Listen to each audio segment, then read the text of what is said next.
Hello Forkers, Tato the Forker here. This is game number 31 and notice that we started at 400 and we're now at 1410. We even started to use a different color on the chessboard. For those of you who are new, now when we get to 1500 we get to incorporate new openings, but up to now we're using either the Vienna or the 4-knight Scotch. Notice that they did sort of like French and then Sicilian defense, so we're going to keep it within what we know as far as the Vienna with the fianchetto goes. So I'm going to do d3, nothing too crazy. This move I don't think is doing much. By the way, we're playing a 1353, so we have to be careful. Now let me just go f4, guys. We have talked about this. I'm leaving the link to this lesson. Now for those of you who have no idea what I'm talking about, this is a guy that I follow on YouTube. He has very good lessons, but he talks a lot and we're trying to keep things here straight to the point. But his lessons are listed in the description. All right, let me do h3. Also, guys, don't forget, like always, once we get to the middle game, I'm going to stop hacking and focus on the game. All right, so e5, opening up my bishop, and once I develop this bishop, I'm gonna call this the middle game. Right, so bishop e3, queen d2, connecting the rooks, and then I'm just gonna be quiet and leave you along with some music. All right, fork in the zone, so Tato the Forker is happy.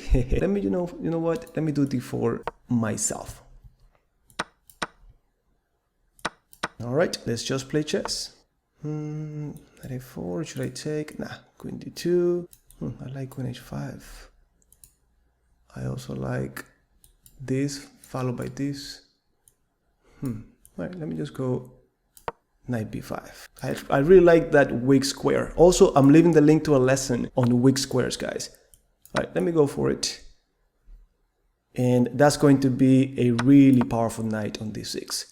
So now let's just play chess. Now, once we have the knight on a powerful square on an outpost like that, we need to capitalize on the squares around that. Okay, so b3, not a big deal. Let me bring my pieces to attack. So the king is on the king side. I need to attack on the king side. Now that I have that knight right there. Really, really powerful. My opponent doesn't seem to care. Take. All right, let me do rook f2. So I need to prepare this g4. Okay. Now, I'm not sure what they're trying to do on the queen side. Okay, c3 fixed. This bishop is not gonna do much. The rook is attacking on the king side and defending the queen side. All right, time to do g4 and play chess, guys.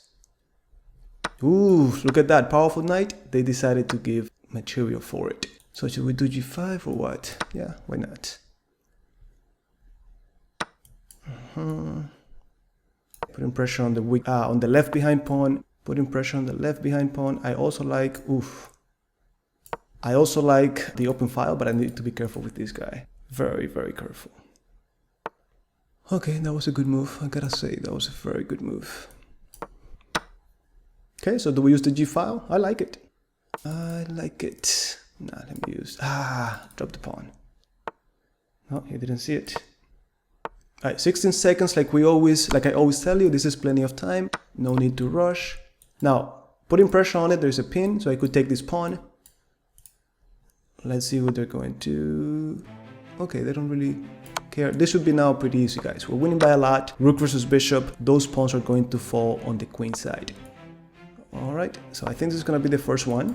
Probably should have done rook e5 check first, make the king go back, and then rook e5. But no matter how, you should be able to win this. All right, so let's see. By the way, guys, I wanted to give a quick shout out to Forker number 616. Let me see if we can finish this without complications.